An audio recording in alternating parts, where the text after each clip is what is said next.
think of her beauty, her personality, and she was a good actress. With a combination of all these things, made her in a class all by herself.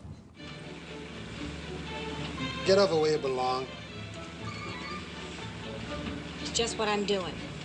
I heard about Dorothy when I was 19 years old. I heard about Carmen Jones, and I wanted to know who this woman was and how could she be so beautiful and be so talented, and I didn't know who she was. One didn't know Dorothy.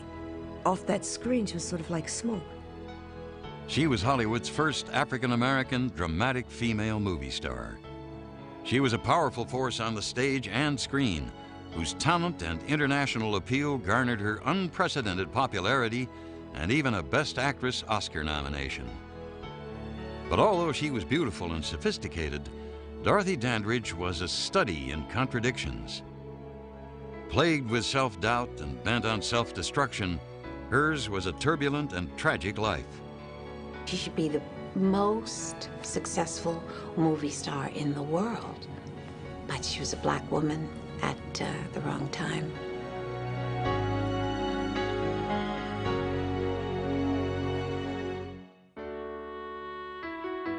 In the summer of 1922, in the comfortable colored section of Cleveland, Ohio, a pregnant 23-year-old housewife named Ruby Dandridge abandoned her mild-mannered husband, Cyril. Ruby Dandridge was very outgoing, very ambitious, very aggressive woman. And Cyril Dandridge was basically a quiet man, rather introverted, easygoing. And the two of them, for some reason, they hit it off and they married, but it was not a happy marriage. Taking their 15-month-old daughter, Vivian, Ruby secretly settled in a nearby but poorer neighborhood. And on November 9th, 1922, Dorothy Jean Dandridge was born at Cleveland City Hospital. Over the next few months, Ruby moved frequently within the black community to avoid Cyril, who was determined to locate his daughters. Dorothy missed a father relationship. Her mother would tell her terrible things about the father. She said that the father didn't want them, that he had kicked them out of the house, and that he was partial to his mother. Ruby soon found employment as a maid and devoted her free time to her real passion, becoming an entertainer. She found an audience at her local church where she sang and recited poetry for the congregation. By the time Dorothy was 4, she and her 6-year-old sister Vivian were also performing at Sunday services. Ruby struck up an intense friendship with the talented musician Geneva Williams and invited her to move in with her and her daughters. It was a sexual relationship between Ruby and Neva. Neither one ever, I don't believe, used the word lesbian. I just don't think they did. I think as little girls they noticed a lot between the two women. Ruby took on the role of breadwinner, and Neva was given full charge of the children's daily regime of singing, dancing, and acrobatic lessons, as well as their discipline. The two of them would talk at night, and one would say, well, we didn't get a spanking today, and the other would say, the day's not over. Under Neva's skillful coaching, within a year, Dorothy and Vivian were touring the South, billed as the Wonder Children. And soon they were earning enough money to support the entire family. Dorothy's beauty and beguiling manner made her a particular crowd pleaser. But life on the road was hard on the girls, and Dorothy began to develop a fear of live performances. Her lack of proper education only added to her growing anxiety and insecurity.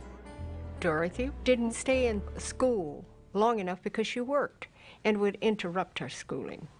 She fooled everybody. She couldn't read for a long time. She memorized everything. When the stock market crash of 1929 ushered in the Great Depression, black communities across America were hit hard, and the Wonder Children were forced into early retirement. But for Ruby Dandridge, it was simply a minor setback. In 1929, William Fox Studios released Hearts in Dixie, the first Hollywood musical film to feature an all-black cast. and Ruby was convinced that there would be more work for talented black performers. With Neva by her side, Ruby Dandridge packed up her family and boarded a bus for Hollywood. They got to Los Angeles, this land of sunshine and the place where America's mass dreams were merchandised, and got into movie circles and learned the ropes. When landing a movie role for the girls was not as easy as they had hoped, Ruby and Neva teamed Dorothy and Vivian with a young neighbor, Etta Jones, whom they had met at a dance class. The trio was billed as the Dandridge Sisters, and their melodic three-part harmony and youthful exuberance got them noticed. By 1935, the Dandridge Sisters were singing and dancing in films such as The Big Broadcast of 1936 with Bill Bojangles Robinson, A Day at the Races with the Marx Brothers, and in It Can't Last Forever with the Jackson Brothers. Once again, Dorothy was a standout. Throughout the land, spread the word to every man, not to play that, take away that. Lazy rhythm, step to it, lazy rhythm, and step to it. How can you dance when the rhythm has no hey, hey? Lazy rhythm, no beat to it, lazy rhythm, no beat to it. How can you dance when the rhythm is hazy land? In 1938, the Dandridge Sisters earned a coveted booking at New York's famous Cotton Club. Groomed to appeal to an older audience, the three glamorous divas opened to rave reviews. The Dandridge Sisters had a very mellow sound. Dorothy sang lead. Dorothy usually was in the middle. They really were, in a sense, precursors to the Supremes. It was a good act. Also booked at the Cotton Club were the Nicholas Brothers. The phenomenal song and dance team was young, handsome, and hugely famous. And both brothers took a special interest in the stunning 15-year-old Dorothy. All of a sudden, I see these three lovely girls come into the club.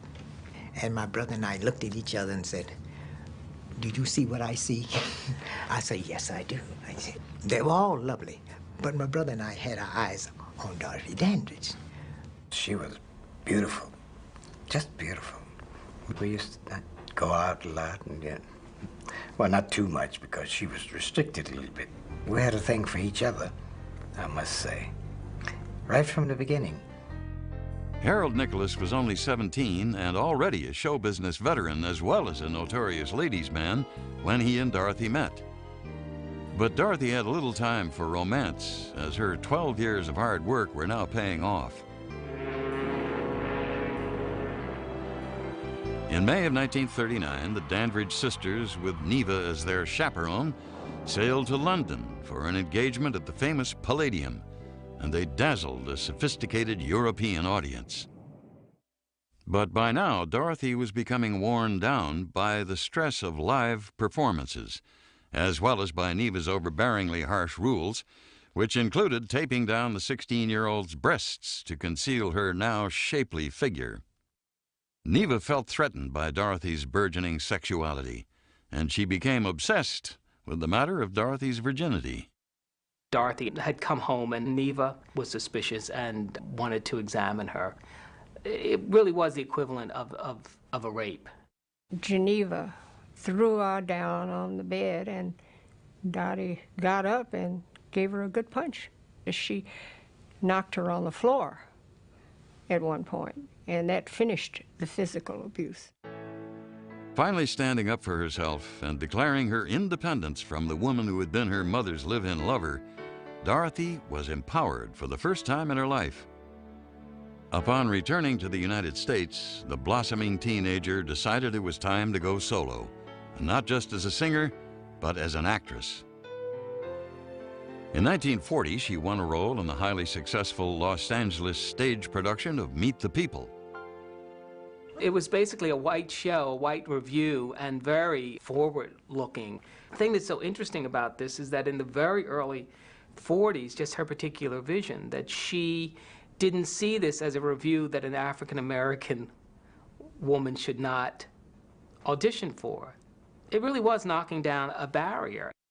Dorothy's budding acting career effectively dissolved the Dandridge sisters trio, but Ruby and Neva were content as long as she continued to financially support the family. The attractive, aspiring actress earned a small part as a servant girl in her first major Hollywood film, The Lady from Louisiana, starring John Wayne. But her biggest break came in 1941 in Sun Valley Serenade, a big-budget film from 20th Century Fox, starring Sonia Henney, Milton Berle, and the Nicholas brothers. Harold Nicholas, now engaged to Dorothy, convinced studio executives that the lovely singer could add both talent and sex appeal to their big song and dance number. Pardon me, boy. Yes, yes. Is that the Chattanooga choo-choo? That's the Chattanooga choo-choo. On track 29. 29? Uh-huh. That's on the Tennessee line. She said the Tennessee line. Jack, she means that she can't afford. I can't afford to board a Chattanooga choo-choo. What have you got in there? I've got my fare. You say you had? Uh-huh, but not a nickel to spare. Well, I do declare. This was the first time that we ever had a female to perform with us. And she looked good performing with us, and we loved it.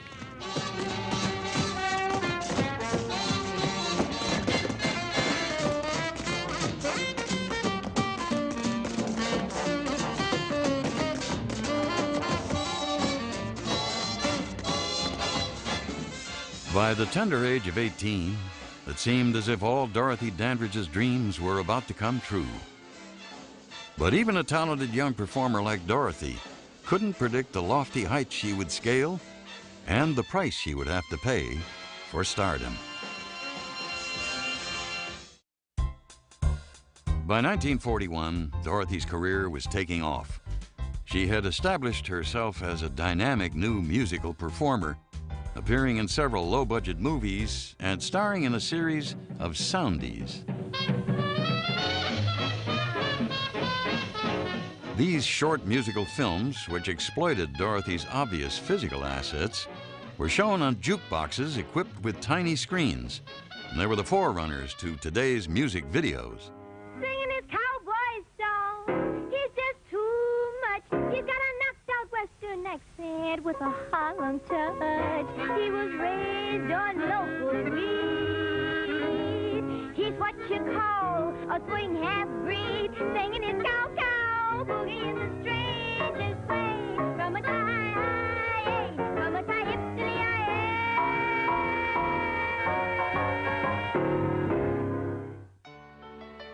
the Now confident in her career, Dorothy was ready to set a wedding date with her longtime boyfriend, Harold Nicholas. On September 6, 1942, just 8 weeks shy of her 20th birthday, Dorothy and Harold were wed. But married life was not as blissful as Dorothy had hoped. He always has his golf clubs with him, and that was almost like his first love. Dorothy said to me, "Your brother thinks more of golf than he does of me." Dorothy soon found herself vying for Harold's attention and discovered that golf was not the only thing that kept her husband away from home. I chased the ladies quite a bit myself, you know. I think I was too young to be married, really, at that age. I think that was, you know, my trouble. Dorothy spent most of her free time with her sister-in-law and best friend, Geraldine Pate Nicholas, a beautiful, educated woman with a lively sense of humor. We were good friends from the start. She realized that I wished her well. She was just sweet and generous and lovely. In 1942, the up-and-coming actress won minor roles in such films as Lucky Jordan, Drums of the Congo, and Hit Parade of 1943. But the only role that really interested her was that of wife and mother. When the newlywed learned she was pregnant, she believed her prayers had been answered. Dorothy was willing to give up her career. Certainly, she would have been happy to just be a housewife and raise her children. On September 1st, 1943, in her 9th month of pregnancy, Dorothy began experiencing severe labor pains. Believing this to be just another false alarm, Harold left his wife with Geraldine and went off to play a round of golf. For hours, Jerry heeded her friend's agonized pleas to wait for her husband's return until she finally took matters into her own hands.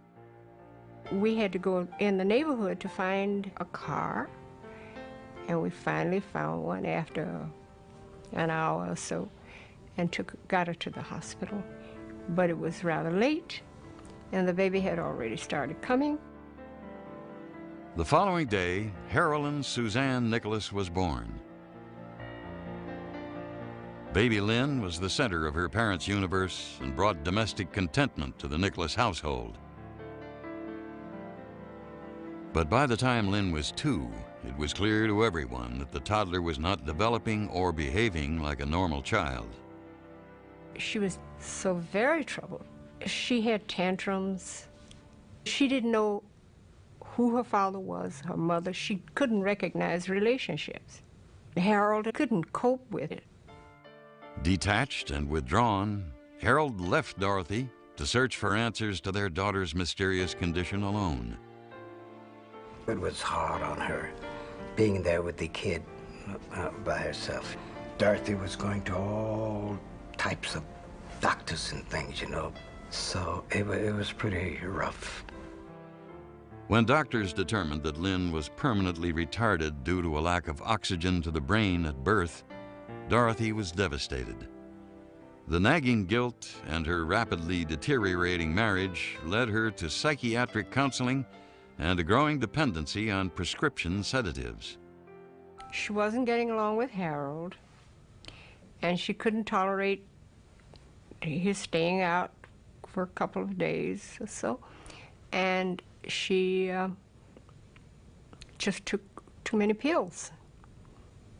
And we had to take her to the hospital, and they pumped her stomach, and the next day she was okay. Dorothy denied the overdose was an attempt at suicide and instead blamed it on carelessness. But when she was found several more times in a dangerously over-medicated state, it was clear that her poised exterior was hiding an emotionally crippled soul. With her daughter's illness no longer a mystery, Dorothy was forced to face the fact that her marriage to Harold Nicholas was a failure. After a 7-year union, Dorothy asked Harold for a divorce. I take the blame for it because I was not man enough to stand up, you know, and I wanted to be a man too young. The financing of Lynn's care became her mother's total responsibility. The 6-year-old needed round-the-clock supervision, and Dorothy had no choice but to find a full-time caregiver for Lynn to live with. Such a necessity was expensive, so Dorothy concentrated on advancing her career. In 1948, she became one of the first black students at the Actors Lab in Los Angeles, and she flourished in the creative, liberal environment where she honed her craft and became friends with other aspiring actors like Anthony Quinn. But when Dorothy danced with Quinn at an Actors Lab benefit, a scandal sprang out of their innocent interracial frolic. Powerful Hollywood columnist Hedda Hopper reported in the LA Times that the community was shocked at the sight of dancing between whites and Negroes where one and all could see. Disgusted and defiant, Dorothy's response to the racial slur was printed in the California Eagle. The 25-year-old was applauded by civil-minded blacks in Hollywood and emerged a symbol of dignity and humanity. After the Second World War, Hollywood finally realized that, that race was an issue in American life. Now the black character in the Hollywood film was the central character, serious, brooding, or bruised. The question of race was being brought front and center. But although Hollywood was making major strides with films like Pinky and No Way Out, roles for black actors were still few and far between. Dorothy had no choice but to return to the nightclub circuit, and she hired composer Phil Moore, whom she knew from her Cotton Club days, to coach her. He helped her create this act. He arranged and composed for her, and he went over with her almost every detail, from makeup to hairstyle to what she wore. He liked her in what he called these snaky dresses, very clinging, form-fitting dresses. He liked seeing himself as her Svengali. Phil Moore transformed Dorothy Dandridge from a fresh-faced beauty into a sensuous chanteuse. Before long, the two became lovers and began sharing a pleasant domestic life. But despite sold-out appearances and rave reviews, Dorothy was once again suffering from paralyzing stage fright, and she desperately wanted to return to the screen. In 1950, the 28-year-old actress accepted a role as an African queen in Tarzan's Peril opposite Lex Barker. When the Hollywood Censorship Bureau voiced loud objections to the film's blatant sexuality, Dorothy got noticed. The resulting publicity landed her on the April 1951 cover of Ebony magazine. She also graced the pages of all-white publications, including Look and Life.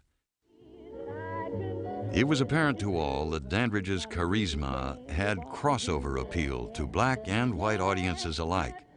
And Phil Moore had no trouble booking Dorothy at the chic, all-white Café Gala in Los Angeles and at the exclusive Café de Paris in London.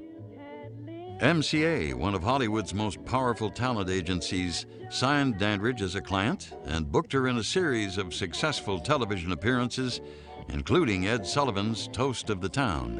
It'll keep you humming and a strumming like, yes it will, I know it will. But from where I'm a-looking, turn up the heat and start some cooking. Get you some lovin' if some lovin' comes your way. And if you find somebody you're just Dorothy Dandridge was reaching heights no other African-American actress had reached before. But there were still more boundaries to cross and new barriers to break. That's a good thing.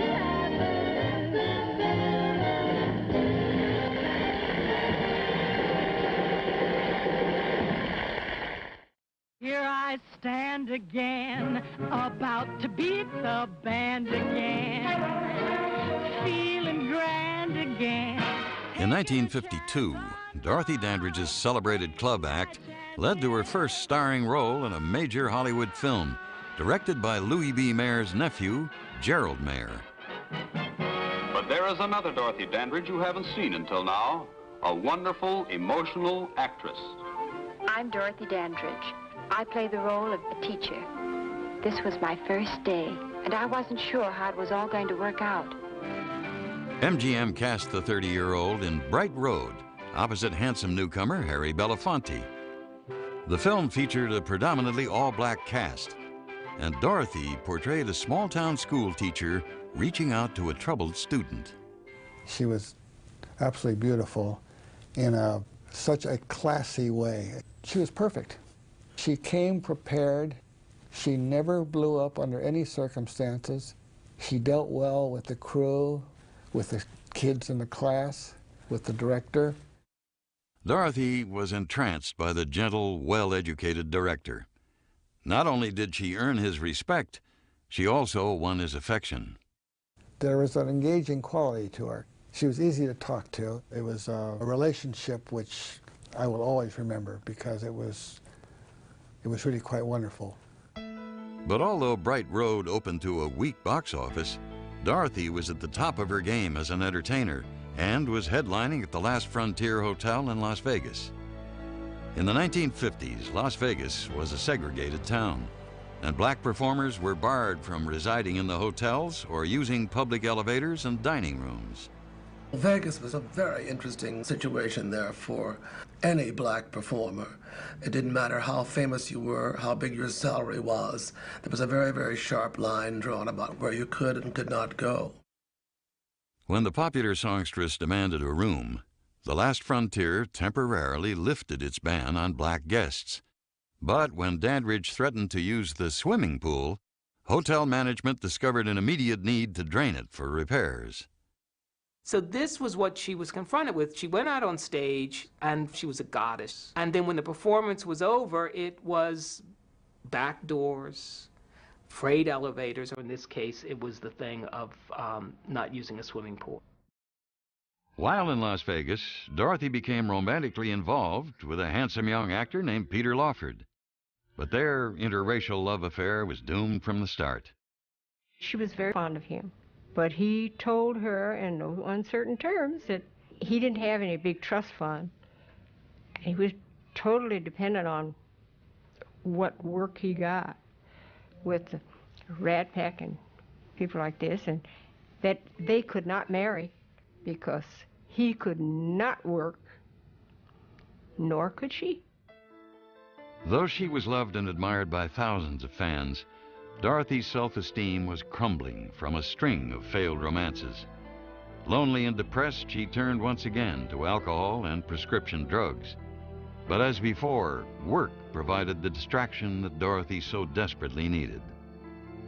In 1953, Hollywood was buzzing with news of a big-screen production of Carmen Jones, the all-black film adaptation of Bizet's classic opera.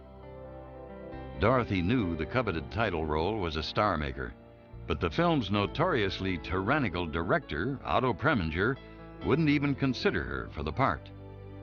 But with dogged determination, the 31-year-old actress engineered an interview with the otherwise disinterested director. He looked at her and he said to her that every time he saw her, it was Saks Fifth Avenue, and he didn't really see this earthy Carmen. Dandridge was angry. She had to get this part. She went to Max Factor's, the great makeup place in California, and worked on a new look for her hair, the tousled dark hair, darker eye makeup, the mouth even more sensuous. It said that when she walked in, Preminger said, "It's Carmen." Once again co-starred with Harry Belafonte, Dorothy played a tempestuous femme fatale who seduces and ultimately destroys both herself and her lover. Although Dandridge and Belafonte were both accomplished singers, their voices were dubbed by trained operatic vocalists. Nevertheless, nothing could detract from Dandridge's mesmerizing and sensual performance.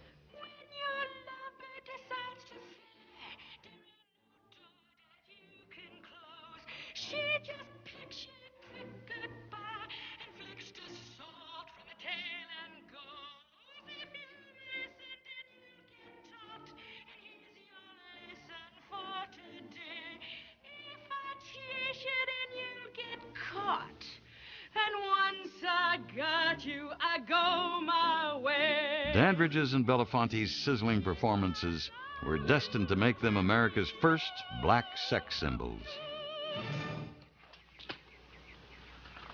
Don't you trust yourself?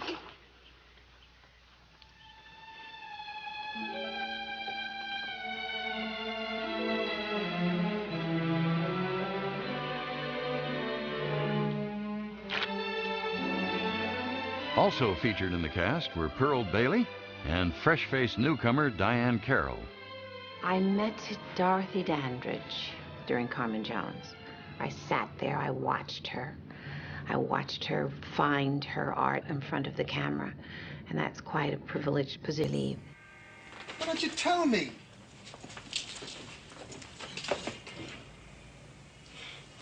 You think what you want. I don't account to no man. You're counting to me. I love you, and that gives me the right That'll give you no right to own me.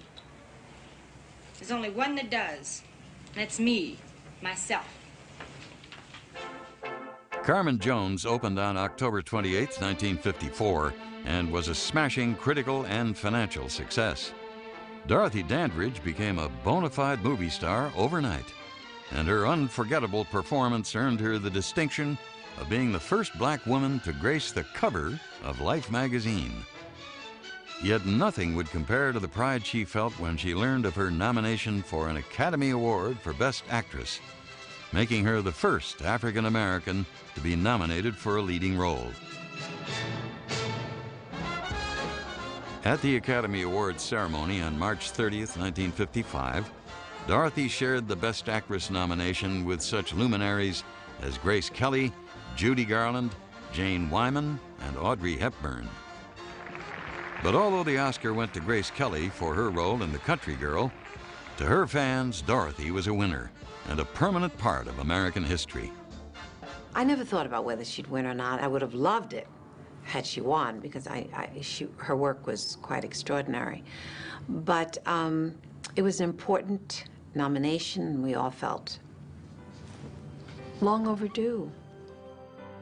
At the age of 32, Dorothy Dandridge had earned the respect of her peers and public acclaim far in excess of her dreams. But the love and emotional stability she ached for remained just beyond her grasp.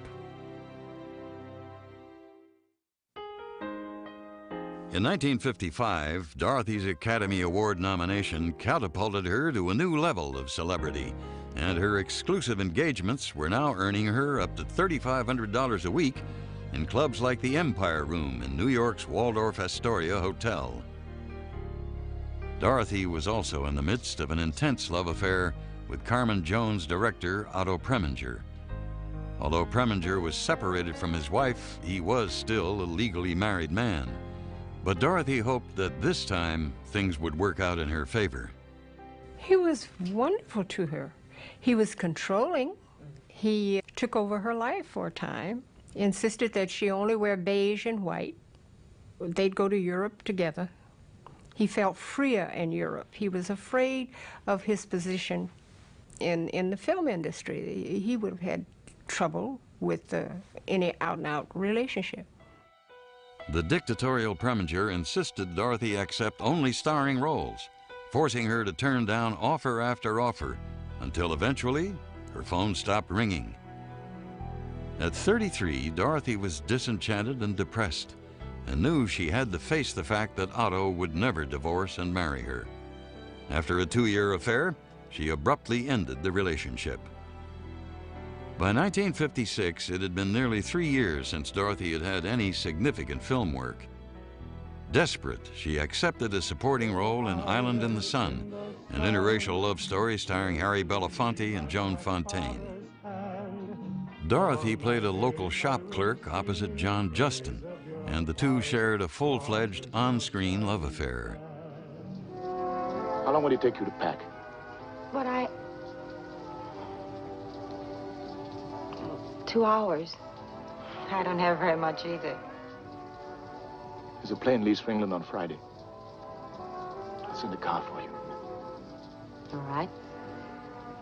You don't seem very surprised. But I'll go into England together. Where you go, I go.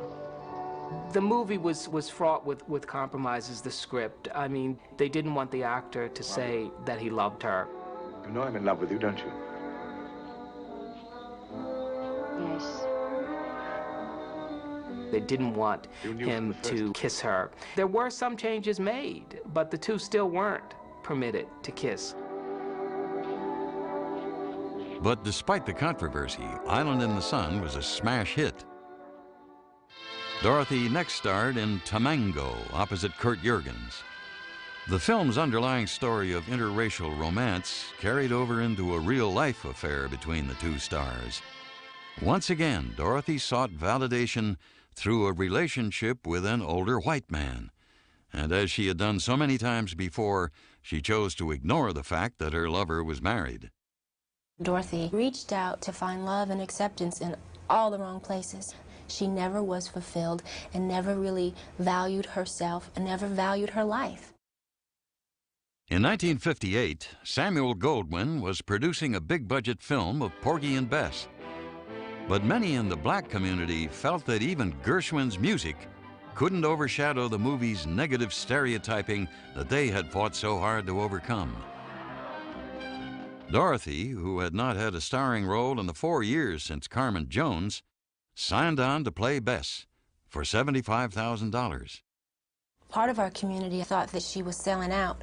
It's just a shame that Hollywood created this beautiful, glamorous, talented movie star, but then didn't know what to do with her. It was already a tense set when the film's director was fired and replaced with Dorothy's rejected lover, Otto Preminger. He was a great director, but he was simply brutal. And Dorothy was this delicate beauty, and she was delicate in temperament. Nothing she did was right with him, and he would stop her until she didn't know her lines. I mean, until she really could not function. Depressed and exhausted, Dorothy dreamed of a life out of the spotlight and turned her attention to Jack Dennison, a white former maitre d'hotel who had been pursuing her for years. He looked like a Greek god, and she worshipped beauty. I didn't like Mr. Dennison, didn't like what he was about. He was a very cruel person, and she was a masochist, pure and simple. Against the advice of her friends, Dorothy married Jack on June 22, 1959. But any illusions the actress had about retiring were quickly shattered on her honeymoon night. Jack confessed he was deeply in debt, and in order to save his nightclub, which Dorothy had heavily financed, he expected his new bride to perform there. The next day, they flew to New York for the premiere of Porgy and Bess, which, as the cast had feared, drew mixed reviews. Dorothy soon found herself singing at Jack's club. The experience was a sad and humiliating come-down for the struggling actress. The couple began to fight bitterly, and Dorothy added vodka to her daily regime of champagne and pills. Dennison just seems to have been a mistake from the very beginning. The man physically abused her, and a man who appears to have been totally insensitive to her, and a man who really sent her into financial ruin. After a tumultuous 3-year marriage, Dorothy filed for divorce on grounds of extreme cruelty. Now 40, Dandridge found herself alone, in debt, and behind on her mortgage. She was once again in a downward emotional spiral, and the effects of drugs and alcohol loosened her already tenuous grip on reality. On April 24, 1963, a humiliated Dorothy Dandridge was caught by photographers when she appeared in bankruptcy court. I could have saved her foreclosure just like that, no problem. But we knew that she was going to be foreclosed on maybe 2 hours before. You can't do anything then. But what troubled the actress most was that she could no longer afford her daughter's expensive, full-time private care. Lynn was now a 19-year-old woman with the mental capacity of a child, and Dorothy's inability to care for her forced her to make Lynn a ward of the state of California. Dorothy Dandridge, once a symbol of hope and achievement for millions of African Americans, had lost practically everything she ever worked for, and she was about to face her darkest hour alone.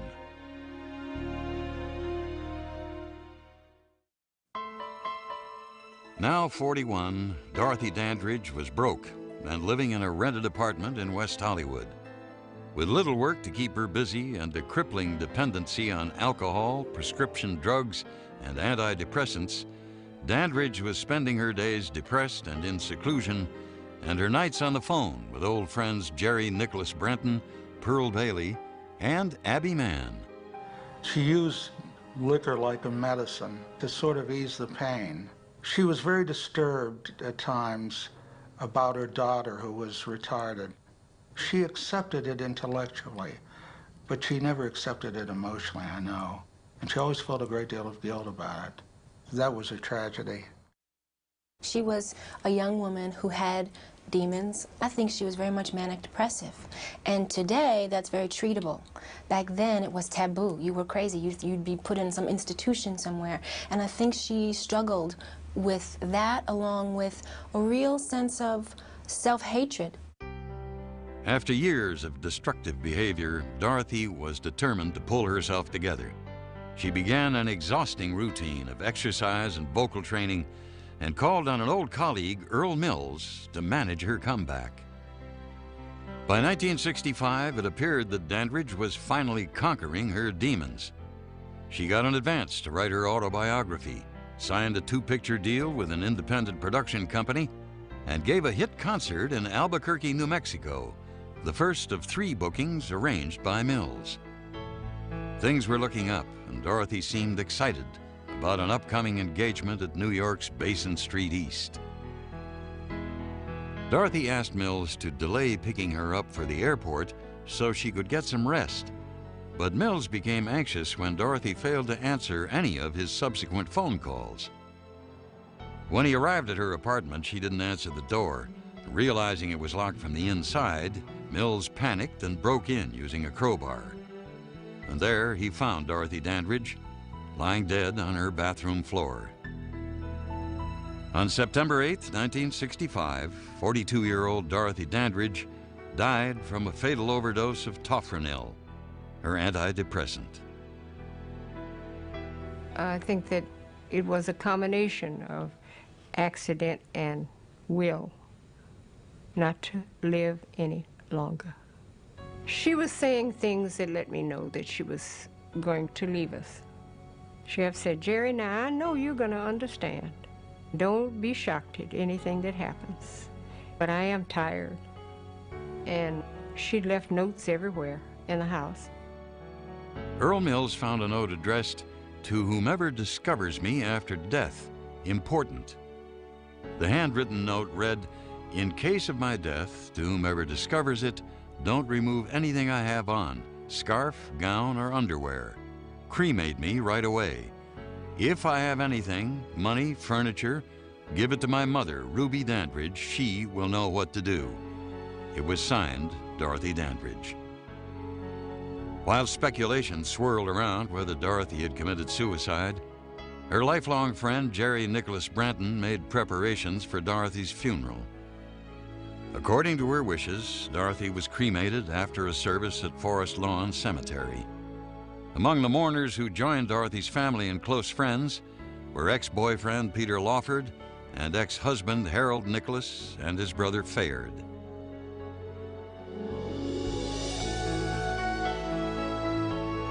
In her too brief and tragic lifetime, Dorothy Dandridge helped open the door for black actresses when opportunities were scarce and hard to find. She should be remembered as a woman who really summoned up the best within herself, and a woman who really did believe that America had to change and that the movies had to change, and a woman who believed she might be able to do that, and she did.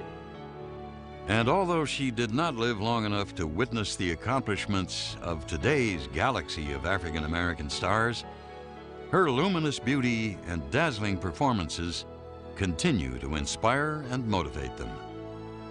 Had it not been for Dorothy, Angela Bassett, Whitney Houston, Jada Pinkett, the list goes on, might not be able to be working in this industry the way that we are able to now. In terms of what she wanted for the race and for actors, she would be absolutely thrilled to see what's happening today.